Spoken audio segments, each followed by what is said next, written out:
Pharmaceutical jurisprudence उसका एक बहुत ही इंपॉर्टेंट टॉपिक जो कि है हमारा पॉइजन एक्ट 1919। आपका जो ये टॉपिक है बेटा ऐसा टॉपिक है जहां से प्रीवियस ईयर्स में क्वेश्चन बने हैं। सबसे पहले देखो बात आ जाती है कि आखिरकार जो ये हमारा पॉइजन एक्ट है ये लाया किस लिए गया होगा। हेलो, कैसे हैं आप सभी फ्यूचर फार्मासिस्ट।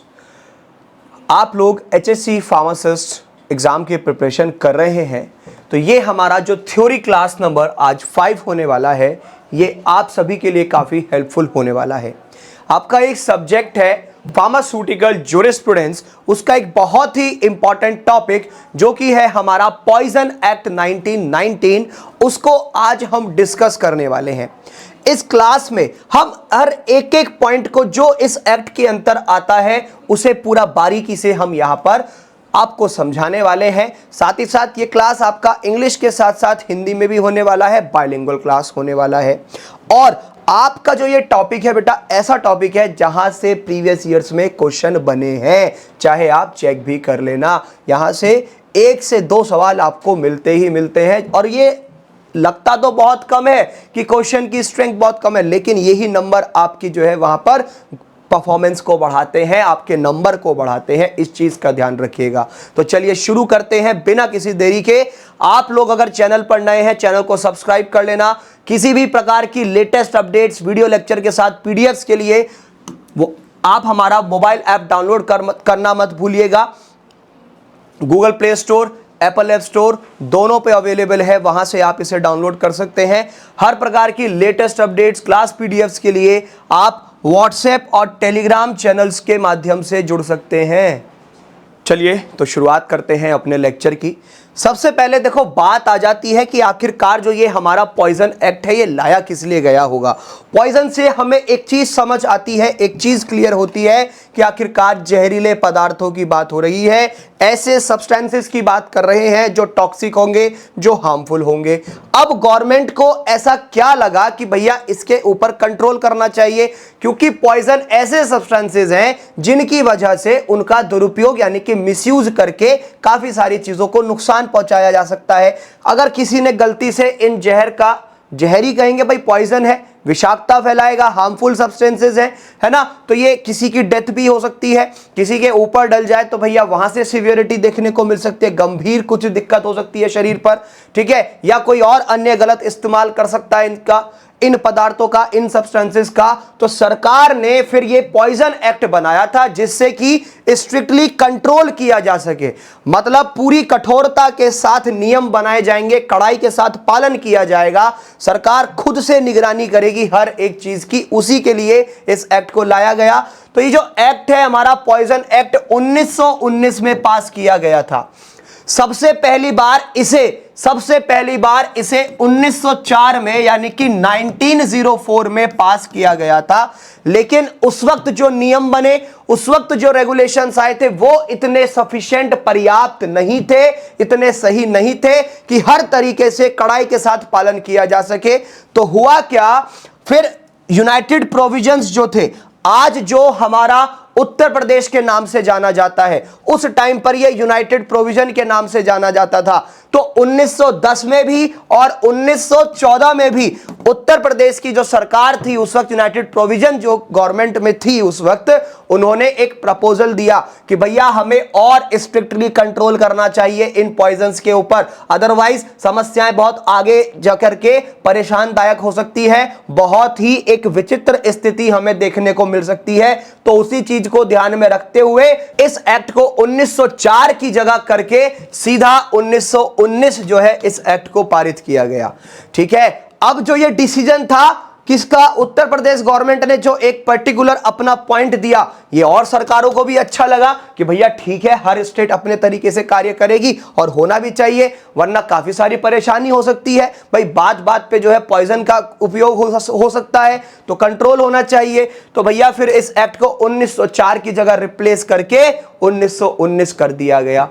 पॉइजन एक्ट 1919 जो था ये पास किया गया था कि पॉइजन सब्सटेंसेस का इंपोर्ट यानी कि इसका आयात, इसका पोजेशन यानी कि रख रखाव, और साथ ही साथ जो है इसका कब्जा जिसे कह देते हैं, और सेल यानी कि बिक्री, इन सब पे कंट्रोल किया जा सके, नियंत्रण किया जा सके, उसी का ये एक मेन मुख्य प्रमुख या आप कह लो कि उद्देश्य था। ठीक है, सेंट्रल गवर्नमेंट ही रेगुलेट करती है पॉइजन्स के इंपोर्ट को हमारे भारत के अंदर।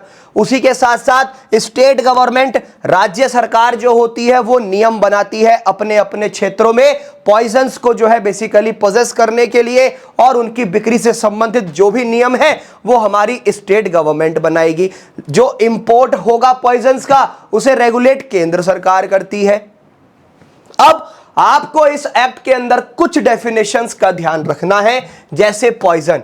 पॉइजन क्या है भैया? ये जो अधिनियम है ये पॉइजन शब्द की परिभाषा नहीं देता। ये जो एक्ट है हमारा ये पॉइजन की डेफिनेशन नहीं देता, लेकिन इस अधिनियम के अंतर्गत जितनी भी सूचनाएं हमें मिली हैं, जिन पदार्थों को जहर के रूप में निर्दिष्ट किया गया है, ऐसे बेसिकली सब्सटेंसेस जिन्हें स्पेसिफाई किया है पॉइजन्स के तौर पे, जो आपका इस एक्ट के अंतर्गत इशू होता है और इसे हम पॉइजन मानते हैं, ये आपका बेसिकली क्या कहलाएगा? ये आपका पॉइजन कहलाएगा। ठीक है, अब नीड ऑफ पॉइजन एक्ट, भैया जहर अधिनियम की आवश्यकता क्या है? सीधी सी बात है, कोई भी अगर देखा जाए किसी भी व्यक्ति या पशु, कोई भी इंसान यानी कि ह्यूमन बीइंग या एनिमल, उसे मारने के लिए जहर का दुरुपयोग किया जाए, जैसे पशुओं के चेहरे में जहर में, पशुओं के चारे में जहर मिला दिया, उनके खाने में, उनके आहार में, या किसी इंसान के किसी भी पदार्थ में, खाद्य पदार्थ में मिला दिया, तो इन सब एक्टिविटीज को रोकने के लिए ये एक्ट आया। ठीक है, दूसरा, कोई भी किसी भी प्रकार का गलत व्यवहार, गलत आचरण या कोई शरारत ना कर सके, उसे भी रोकना बहुत जरूरी है। अगर यदि किसी भी प्रकार से पॉइजन किसी भी पर्टिकुलर डोज में इस्तेमाल किया गया, ठीक है, सेल्फ मेडिकेशन के तौर पे, तो वो नुकसानदायक होगा। तो ये पॉइजन सेल्फ मेडिकेटेड भी ना दिए जा सके, उसको भी कंट्रोल करने के लिए ये एक्ट आया। साथ ही साथ हम एक कंट्रोल्ड मेडिकेशन प्रोवाइड कर सकते हैं रजिस्टर्ड मेडिकल प्रैक्टिशनर के द्वारा। ठीक है, पंजीकृत चिकित्सा विशेषज्ञ द्वारा जो है नियंत्रित दवा उपलब्ध कराने के लिए हमें ये कार्य करना है। उसी के साथ साथ देश के भीतर हो या एक देश से दूसरे देश में जो है हमें, ठीक है, कोई अगर अवैध तरीके से, इलीगल तरीके से सेल कर रहा है, एक्टिविटीज कर रहा है पॉइजन्स की, तो वो भी रोकी जा सके। एक दूसरी कंट्री से अपनी कंट्री में मंगा लिया, अपनी कंट्री से दूसरी कंट्री में भेज दिया, इलीगल तरीके से, गैर कानूनी तरीके से, ना लाइसेंस है लेने का, ना लाइसेंस है देने का, मतलब ना इंपोर्ट का लाइसेंस, ना एक्सपोर्ट का। तो ये सारी गलत आचरण जो होते हैं, ये सब जो इलीगल एक्टिविटीज हैं, गैर कानूनी कार्य, इन सब को रोकने के लिए भी आपका यही एक्ट पास किया गया था। अब इसका उद्देश्य क्या है? इस एक्ट का, पॉइजन एक्ट का हमारे ऑब्जेक्टिव्स क्या हैं? भैया हमें रेगुलेट करना है इंपोर्ट यानी कि आयात, पोजेशन यानी कि रख रखाव, सेल यानी कि बिक्री किसी भी पॉइजन की जो हमारी कंट्री में प्रस्तावित है, स्पेसिफाई किया है, या पर्टिकुलर पूरा एरिया ही क्यों ना हो हमारा, ठीक है, पूरे निर्धारित देश में या पूरे देश में। साथ ही साथ हमें स्ट्रिक्टली कंट्रोल करना है बेसिकली पॉइजन की एक्टिविटी पर, जहर के व्यापार या आवागमन ट्रैफिक पर हमें नियंत्रण को सख्त करना है। अब बात आ जाती है इंपोर्ट ऑफ पॉइजन्स की, जहर का आयात। सीधी सी बात है, सेंट्रल गवर्नमेंट जो है हमारी केंद्र सरकार, वो ही लाइसेंस देती है लोगों को जिन्हें इंपोर्ट करना है पॉइजन्स का। बिना लाइसेंस के कोई भी व्यक्ति इंपोर्ट नहीं कर सकता पॉइजन्स का, वो प्रतिबंधित है, बिना लाइसेंस के गैर कानूनी माना जाएगा, पकड़े जाने पर सजा होगी।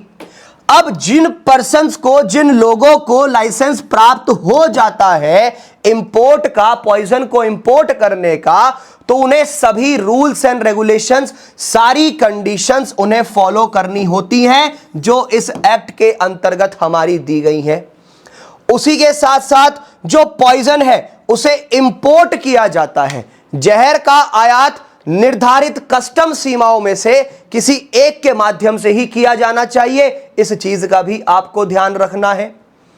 अब पॉइजनस सब्सटेंसेस की बात कर लेते हैं, विषैले पदार्थों की।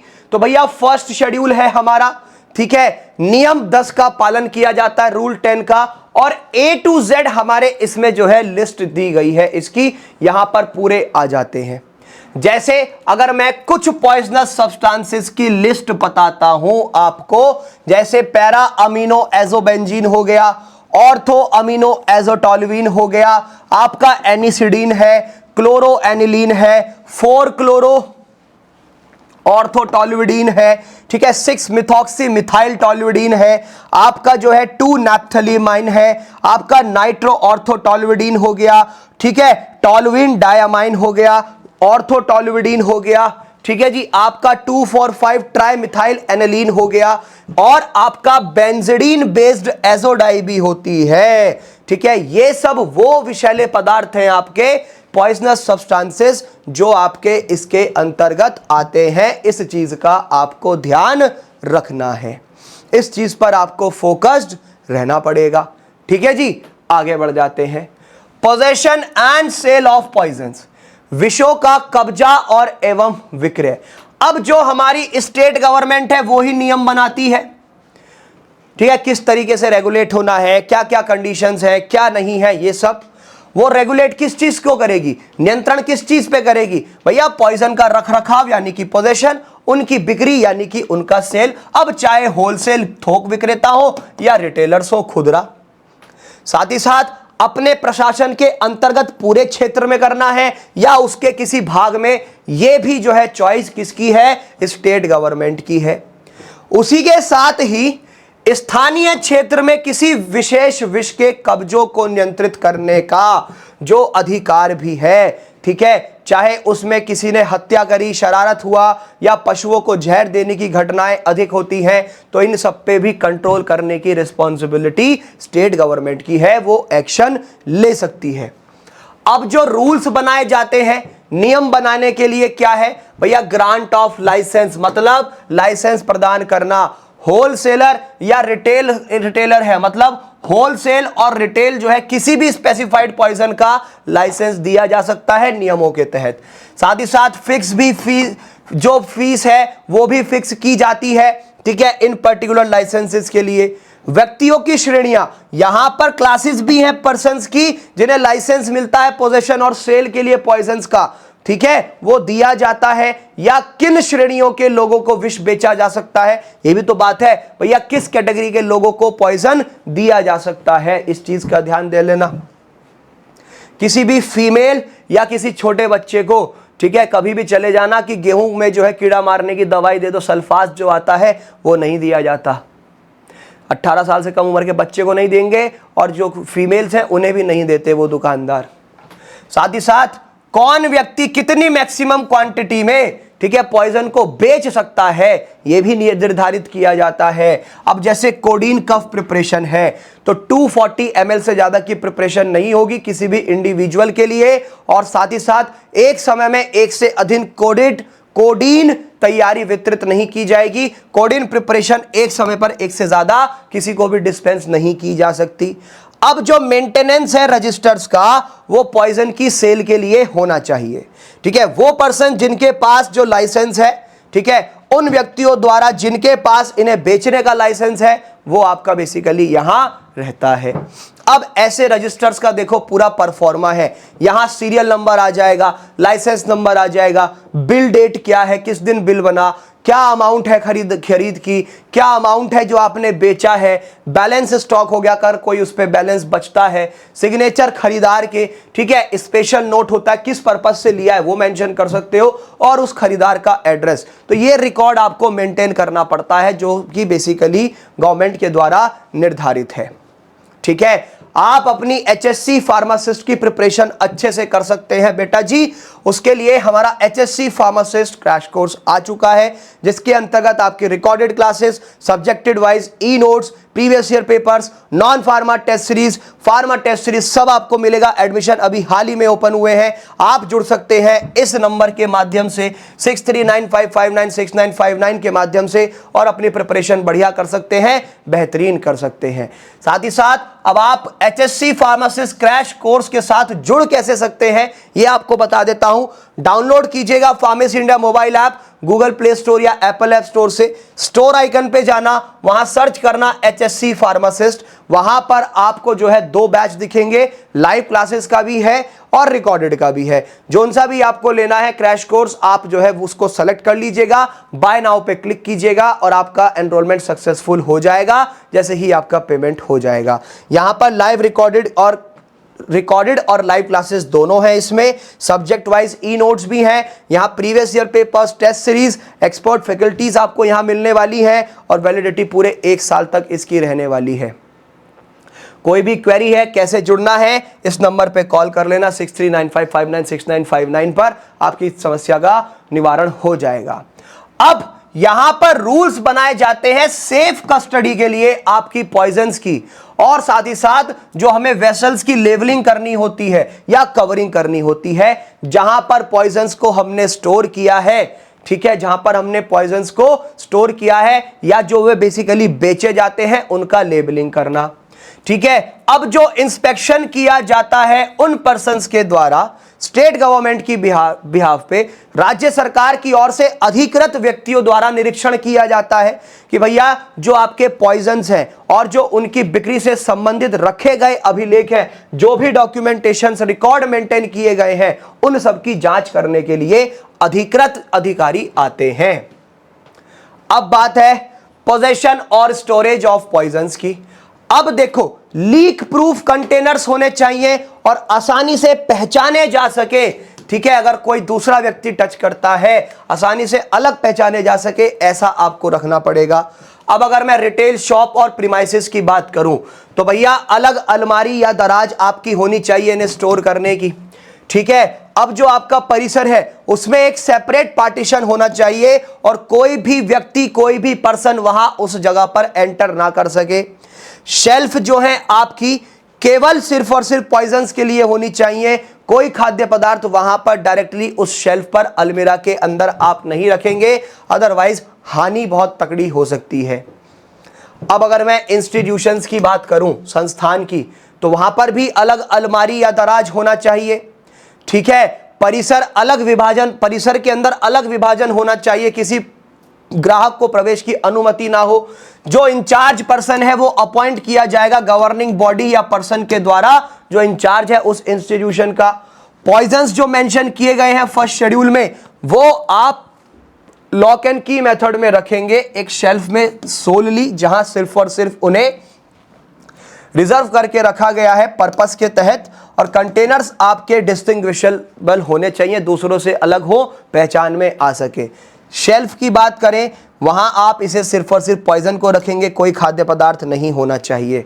जहां आप पॉइजन्स को स्टोर करके रखते हैं उसे नियमित समय अंतराल पर फार्मासिस्ट या जो भी व्यक्ति नियुक्त किया गया है संस्था या संस्थान का जो प्रभावी है उसके द्वारा उसका निरीक्षण, उसका इंस्पेक्शन होना बहुत जरूरी है, ठीक है। अब जैसे लेबलिंग है तो आप लेबलिंग इस प्रकार से करें, जैसे ये पॉइजन हो गया, ठीक है, जो भी लैंग्वेज आपको यूज करनी है आप यूज कर सकते हैं, जैसे उसका नाम है। अब जैसे सिफेलोक्सिन है आपका, उसका वेट लिखे, वेट में, वॉल्यूम में या वॉल्यूम में, ठीक है, वॉल्यूम इन वॉल्यूम में, और बाकी किसने बनाया है, कैसे बनाया है, सब चीजें वहां पर मेंशन होनी चाहिए। इस तरीके से लेबलिंग की जाती है।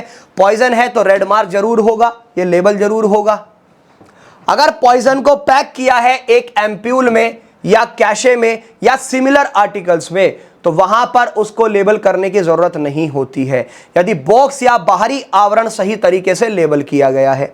और अगर पॉइजन आपका किसी टैबलेट, पिल, कैशेट, लॉजेंजेस या सिमिलर आर्टिकल्स में है या एम्प्यूल में है तो किसी भी आर्टिकल को तो विष वाले उत्पादों की जो संख्या है और विष की जो मात्रा है उसका उल्लेख आपको करना चाहिए। और अगर पॉइजन आपका वो है जो आपका फर्स्ट शेड्यूल से अलग है तो ये आपका कंटेनर्स में बेचा जाएगा या आउटर कवरिंग्स में भी, साथ ही साथ इसकी आउटर कवरिंग भी होगी। और वहां पर सिर्फ और सिर्फ देखा जाए तो केवल बाहरी आवरण पर विक्रेता का नाम और उस स्थान का पता लिखना है जो कि जहां पर इसे बेचा गया है, उसके अलावा और कोई डिटेल्स उसकी आउटर कवरिंग पर नहीं आनी चाहिए। आपको मैं ऐसी बुक्स रिकमेंड करता हूं जिससे आप अपनी गवर्नमेंट फार्मासिस्ट की एग्जाम बढ़िया से कर सकते हैं। आपको मैं रिकमेंड करता हूं फार्मासिस्ट पंच थ्योरी बुक, एक ऐसी भारत की पहली कलर्ड बुक है जिसमें फार्मा का सिलेबस हो या नॉन फार्मा का सिलेबस हो, सब इसमें इंक्लूडेड है। हर एक टॉपिक आपको यहां पर मिलने वाला है, दोनों का, फार्मा और नॉन फार्मा। और ये फुल्ली कलर्ड बुक है। साथ ही साथ इसके अंतर्गत आपके जिस भी प्रीवियस ईयर्स में क्वेश्चंस पूछे गए हैं, जहां से जिस टॉपिक से, वो ईयर उस टॉपिक पर मेंशन है। ट्रिक्स भी दी गई है जहां जहां पर जरूरत है। और साथ ही साथ प्रीवियस ईयर क्वेश्चंस की प्रैक्टिस के लिए pharmacist punch MCQ book available है। आप इससे जो है अपनी प्रिपरेशन बढ़िया कर सकते हैं। इन दोनों बुक्स को अलग अलग या कॉम्बिनेशन में मंगा सकते हो, कॉम्बो फॉर्म में, फ्लिपकार्ट, अमेजॉन, मीशो जैसे प्लेटफॉर्म से। लिंक्स नीचे डिस्क्रिप्शन में दिए गए हैं, वहां से ऑर्डर कर सकते हो। अब बात आती है ट्रांसपोर्ट की। तो ये बेसिकली केवल लीक प्रूफ कंटेनरों में ही परिवहन किया जाना चाहिए। साथ ही साथ आप इसे भोजन के साथ परिवहन नहीं कर सकते, भोजन के साथ इसे आप जो है ट्रांसपोर्ट नहीं कर सकते हैं, इसका ध्यान आपको देना है। उसी के साथ साथ अगर मैं बात करता हूं प्रिजर्वेशन ऑफ रिकॉर्ड्स, अभिलेखों का संरक्षण, अब उसकी जान लेते हैं बात, ठीक है। साथ ही साथ हम जो है जिस भी स्थान पर इसकी बिक्री की गई है, वहां पर आपको 2 वर्षों तक, 2 साल तक इसे जो है सुरक्षित रखना बहुत ही अनिवार्य हो जाएगा। और साथ ही साथ जो भी डेट है सेल और सप्लाई की, या जिस डेट पर एंट्री उसकी बनी है, वो बुक या रिकॉर्ड मेंटेन होना चाहिए। और साथ ही साथ उसमें रजिस्टर रिकॉर्ड में प्रविष्टि की तारीख में से जो भी पहले हो, वो चीज आपको करनी पड़ेगी। अब बात आ जाती है ऑफेंसेस एंड पेनल्टीज की, अपराध एवं दंड।